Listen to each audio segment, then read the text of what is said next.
Hello student, स्वागत है आप सभी का पॉली वाला टेक्निक के एक नए वीडियो में। और बात करेंगे इस वीडियो में बीटूपी रीचेक फॉर्म 2025 अर्थात बीटूपी रिवोल्यूशन फॉर्म 2025 के बारे में। सबसे पहले ये समझिए कि रीचेक अर्थात रिवोल्यूशन का मतलब क्या होता है।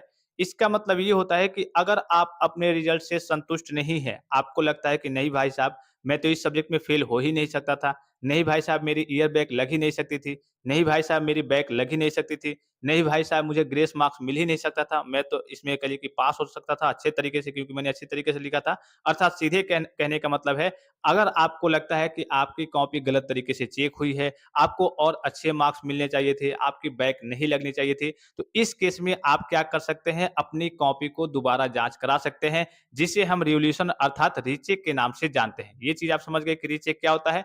आप रीचेक का फॉर्म जैसे मान लीजिए कि किसी बच्चे की 5 सब्जेक्ट में बैक है, तो आप चाहे एक सब्जेक्ट में रीचेक का फॉर्म फिलअप करना, एक में भी फिलअप कर सकते हैं। पाँचों में चाहे फिलअप करना तो पाँचों में फिलअप कर सकते हैं, कोई क्राइटेरिया नहीं है। जितने सब्जेक्ट में आपको जिसमें लगे कि हाँ भाई साहब, इसमें तो मैं फेल हो गया ठीक है, इसमें तो मैं फेल नहीं हो सकता, मैंने बहुत अच्छे खासे तरीके से लिखा था, इसमें मैं पास हो सकता हूँ। तो इसमें क्या करेंगे, आप रीचेक का फॉर्म फिलअप करेंगे। जैसे बहुत सारे फेल वाले बच्चे होते हैं, ईयर बैक वाले बच्चे होते हैं, उनके 5-6 सब्जेक्ट में बैक होती है। अगर जिनका कहिए कि कुछ सब्जेक्ट वगैरह उन्होंने अच्छे तरीके से लिखा होगा, उनको लगता होगा कि मैं इसमें पास हो सकता हूँ, तो उसमें वो क्या कर सकते हैं, रीचेक करा सकते हैं या फिर मन करे तो सभी में करा सकते हैं। तो हो सकता है कि 1-2 सब्जेक्ट वगैरह निकल जाए और 4 सब्जेक्ट बचे या फिर उससे कम हो जाए, तो इस केस में आपकी ईयर बैक हट जाएगी। बस 5 सब्जेक्ट या फिर उससे ऊपर आपकी बैक नहीं रहनी चाहिए। 4 सब्जेक्ट है तब आपकी गाड़ी निकल जाएगी, नेक्स्ट ईयर में आपका एडमिशन हो जाएगा। लेकिन अगर आपका 5 है तो इस केस में आप फँस गए हैं, आप फेल हो गए हैं, ठीक है? तो ये समझ गए कि रीचेक का मतलब क्या होता है। अगर आप रिजल्ट से संतुष्ट नहीं है, आप अपनी कॉपी को दोबारा जाँच कराना चाहते हैं, तो इसके लिए आप रीचेक का फॉर्म फिलअप कर सकते हैं। रीचेक के लिए फी कितना होता है, तो पर सब्जेक्ट आपका ₹500 होता है। पर सब्जेक्ट कितना होता है, आपका ₹500 रीचेक का चार्ज होता है।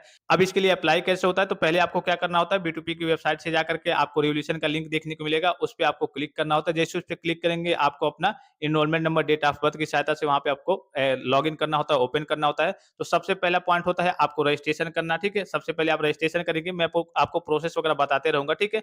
उसके बाद से रजिस्ट्रेशन करने के बाद से आपको क्या करना होता है, पेमेंट करना होता है। आपको पुनर्मूल्यांकन के लिए कितने रुपए लगते हैं, ₹500 प्रति विषय प्रति सब्जेक्ट आपके लगते हैं। अगर आपके 2 सब्जेक्ट में बैक है तो कितना हो जाएगा, मान लीजिए कि 2 सब्जेक्ट में आप रीचेक का फॉर्म फिलअप करने वाले हैं, रिवोल्यूशन कराने वाले हैं, तो 1000 हो जाएगा।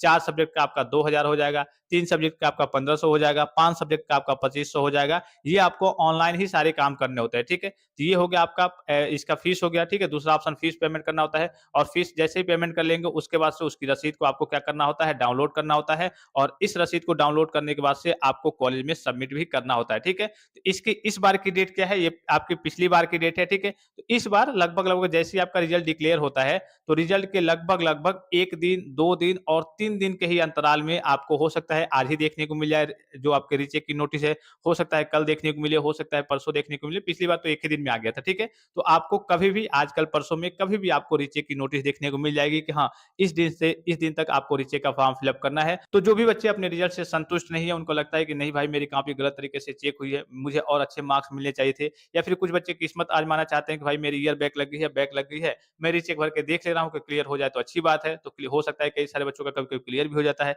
कई सारे बच्चों का नहीं भी होता है, सेम मार्क्स भी आते हैं। तो आपके ऊपर डिपेंड करता है, आपके अंदर कॉन्फिडेंस होगा तो आप रीचेक कराएँगे, नहीं होगा, लगेगा कि नहीं मैंने लिखा ही नहीं था तो मुझे रीचेक कराने से कोई फ़ायदा नहीं है, ज़ाहिर-सी बात है नंबर बढ़ेंगे नहीं जब लिखा ही नहीं था तो। इस केस में आप रीचेक की ओर नहीं जाएँगे। तो जैसे ही ऑफिशियल नोटिफ़िकेशन रिलीज़ होता है, मैं आपको अपडेट दे दूँगा, आपको इन्फॉर्मेशन दे दूँगा। ये सारे काम आपके ऑनलाइन तरीके से होंगे, घर बैठे आप रीचेक का फॉर्म फिल अप कर सकते हैं। तो आई होप कि वीडियो आपको काफ़ी ज़्यादा हेल्पफुल और इन्फॉर्मेटिव लगा होगा। फिलहाल इस वीडियो में इतना ही, इजाज़त दीजिए। धन्यवाद। थैंक्स फॉर वॉचिंग, मिलते हैं नेक्स्ट वीडियो में।